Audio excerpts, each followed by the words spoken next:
રાજકોટમાં શાકભાજીની જેમ ગલીએ ગલીએ વેચાવા લાગ્યો દેશી દારૂ। રાજકોટમાં દેશી દારૂની હાટડીઓ હવે ખૂણે ખૂણે ખુલી ગઈ છે।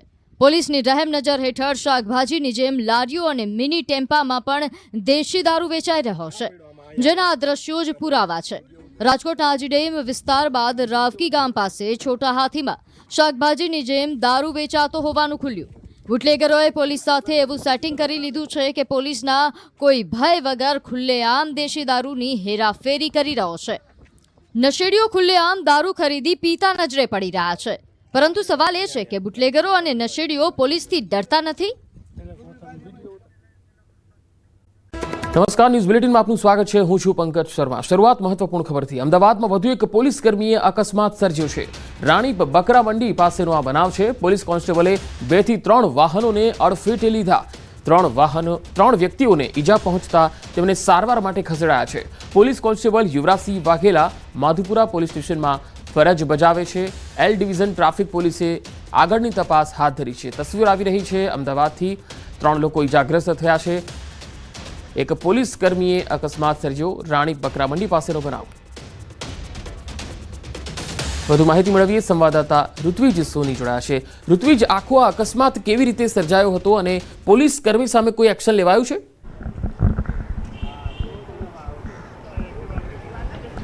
પંકજ, ખૂબ જ ગંભીર બાબત કહી શકાય, કારણ કે છેલ્લા કેટલાક દિવસોની વાત કરીએ તો આ એક પોલીસ કર્મચારી દ્વારા નહીં, અનેક એવા પોલીસ કર્મચારી અને અધિકારીઓ દ્વારા અકસ્માતો સર્જાવાના બનાવો સામે આવ્યા છે। વધુ એક અકસ્માત સર્જાયો છે। આપ જે દ્રશ્ય જોઈ રહ્યા છો તે અમદાવાદના રાણીપ વિસ્તારના આ દ્રશ્યો છે।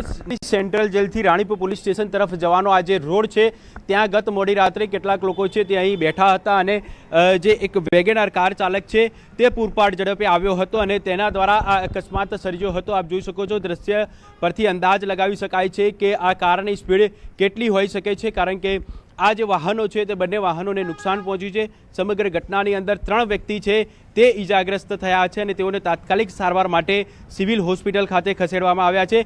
જો કે બીજી મહત્વની બાબત તો એ છે કે જે પ્રકારે અહીંના સ્થાનિક રહીશોનો આક્ષેપ છે કે આ જે પોલીસ કોન્સ્ટેબલ છે તે જે નવી સેન્ટ્રલ જેલ છે તે રોડ પરથી પૂરપાટ ઝડપે આવ્યો હતો અને તેણે અચાનક જ આ તે તમામ લોકોને અહીં અડફેટે લીધા હતા। જ્યારે સમગ્ર ઘટનાની જાણ એલ ડિવિઝન ટ્રાફિક પોલીસને કરવામાં આવી હતી ત્યારે પોલીસ તાત્કાલિક ઘટના સ્થળ પર આવી પહોંચી હતી અને આ સમગ્ર મામલે હાલમાં વધુ તપાસ શરૂ કરવામાં આવી છે। જો કે કયા સંજોગોમાં અકસ્માત સર્જાયો છે તે એક તપાસનો વિષય છે અને તેને લઈને હાલમાં તપાસ શરૂ કરવામાં આવી છે। જો કે લોકોનો આક્ષેપ હતો કે જે પોલીસ કોન્સ્ટેબલ હતો તેણે ક્યાંક ને ક્યાંક જે નશીલા દ્રવ્યોનું પણ સેવન કર્યું હોઈ શકે છે, એટલે પોલીસ દ્વારા આ સમગ્ર મામલે જ્યારે તપાસ કરવામાં આવશે ત્યારે હકીકત સામે આવશે કે આખરે હકીકત શું છે અને કયા કારણોસર આ અકસ્માત સર્જાયો છે। પરંતુ હાલમાં તો જે 3 વ્યક્તિઓ ઈજાગ્રસ્ત થયા છે તેઓને તાત્કાલિક સારવાર માટે સિવિલ હોસ્પિટલ ખસેડવામાં આવ્યા છે। બીજી તરફ પોલીસ દ્વારા એલ ડિવિઝન ટ્રાફિક પોલીસ દ્વારા આ સમગ્ર મામલે ગુનો દાખલ કરીને વધુ તપાસ હાથ ધરવામાં આવી છે।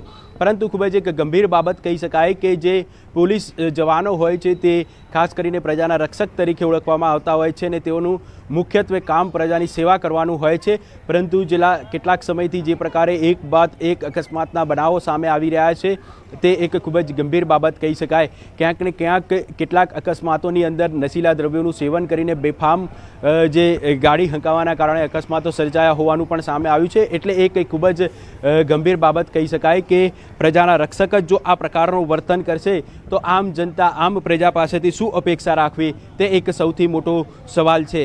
હાલમાં તો આ સમગ્ર મામલે એલ ડિવિઝન ટ્રાફિક પોલીસ દ્વારા ગુનો દાખલ કરીને વધુ તપાસ શરૂ કરવામાં આવી છે, પરંતુ બેફામ બનેલા જે પોલીસ કર્મચારીઓ અને જે અધિકારીઓ છે તેઓની ઉપર લગામ ક્યારે મેળવાશે, તેઓ પર કાબુ ક્યારે મેળવાશે તે એક સૌથી મોટો સવાલ છે। ક્યાંક ને ક્યાંક હવે દાખલારૂપ કાર્યવાહી કરવાની જરૂર છે, જેથી કરીને આ પ્રકારના ગંભીર બનાવો બનતા અટકી શકે અને નિર્દોષોનો જીવ જતો પણ અટકાવી શકાય।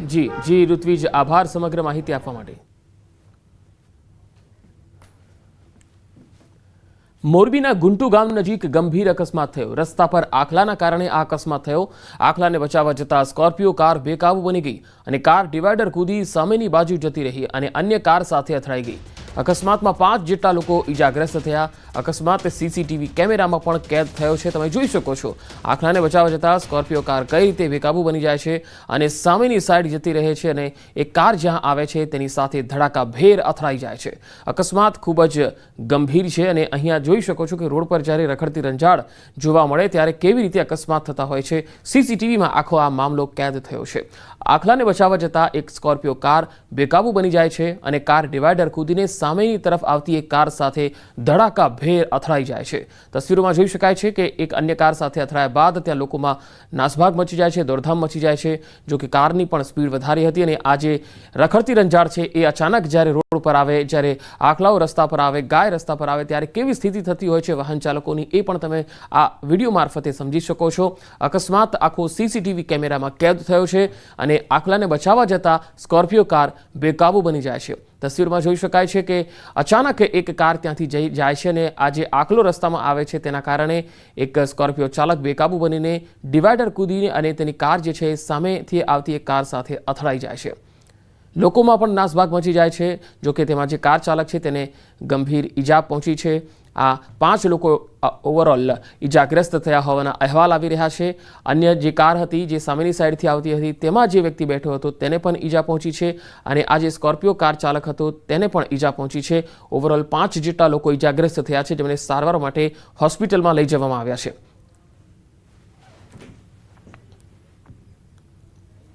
અરવલ્લીની વાત, મોડાસામાં 2 આખલા બાખડ્યા. આખલા યુદ્ધથી અફરાતફરી મચી ગઈ. જૂની નગરપાલિકા પાસે આખલાઓની લડાઈથી દોડધામ મચી. ખરીદી કરતી મહિલાઓ જીવ બચાવવા રીતસર ભાગતી જોવા મળી. સ્થાનિક લોકોએ લાકડીઓનો મારો ચલાવી આખલાઓને ભગાડ્યા હતા. પરંતુ આ આખલા યુદ્ધ જ્યારે રસ્તા પર જામ્યું ત્યારે કેવો માહોલ હતો આ જુઓ. 2 આખલા એવી રીતે બાખડી રહ્યા છે અને આસપાસમાં રાહદારીઓ આવે કે વાહન ચાલકો આવે તમામને અડફેટે લે છે. વધુ માહિતી મેળવીએ. અરવલ્લીથી સંવાદદાતા હાર્દિક પટેલ જોડાયા છે. હાર્દિક, આ રખડતી રંજાડ કેટલા સમયથી મોડાસામાં દેખાઈ રહી છે? પંકજ, ચોક્કસથી જે પ્રકારે મોડાસા શહેરમાં રખડતા ઢોરોનો જે આતંક જોવા મળી રહ્યો છે, ખાસ કરીને ગત સમી સાંજે જે પ્રકારે ઘટના બની કે 2 આખલાઓ આમને સામને આવી ગયા હતા. જે જૂની નગરપાલિકા વિસ્તાર છે, જે ભરચક વિસ્તાર છે, જ્યાં લોકો ખરીદી માટે પહોંચતા હોય છે, ત્યાં અચાનક 2 આખલા આમને સામને આવીને બાખડતા જ જે પ્રકારનો અફરાતફરીનો માહોલ જોવા મળ્યો હતો. ખાસ કરીને જે મહિલાઓ ખરીદી માટે આવી હતી તેમના દોડધામ જોવા મળી હતી, દુકાનોમાં સંતાઈ ગઈ હતી. સાથે જ કેટલાક લોકો લાકડીઓ લઈને આવ્યા અને જે આખલાઓ છૂટા કરવામાં આવ્યા. કારણ કે જે પ્રકારની ઘટના કોઈ હોનાર સર્જાય તે પહેલા જ સ્થાનિક લોકો દ્વારા આખલાઓને છૂટા કરવામાં આવ્યા હતા. પરંતુ આ જ પ્રકારે સતત જે રખડતા જે ઢોરો હોય છે, જે હિંસક પશુ થતા હોય છે, તેના કારણે ભૂતકાળમાં અનેક લોકોના જીવ પણ ગયેલા છે. જી પંકજ. હાર્દિક આભાર માહિતી આપવા માટે.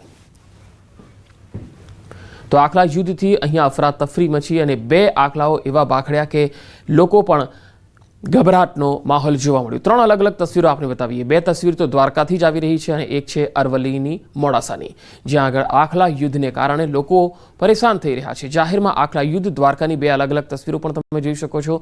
ત્યાં પણ આખલાઓથી લોકો હેરાન છે. રસ્તામાં અચાનક આખલા યુદ્ધ થઈ જાય છે. તો છોટાઉદેપુરના બોડેલીમાં કપિરાજે આતંક મચાવ્યો. કપિરાજનો રહીશો પર વારંવાર હુમલાને લઈ લોકોમાં ભયનો માહોલ છે. કપિરાજના હુમલામાં બાળકીને 10 ટાંકા આવતા હોસ્પિટલમાં સારવાર હેઠળ ખસેડવામાં આવી. 2 દિવસ પહેલા આધેડ પર હુમલામાં 18 ટાંકા આવતા તેઓની હાલત ગંભીર બની ગઈ હતી. લોકોના ઘરોમાં અને દુકાનોમાં ઘૂસી જતા કપિરાજથી લોકો હેરાન પરેશાન છે. હિંસક બનેલા કપિરાજને પાંજરે પૂરવામાં આવે તેવી રહીશોની માંગ છે.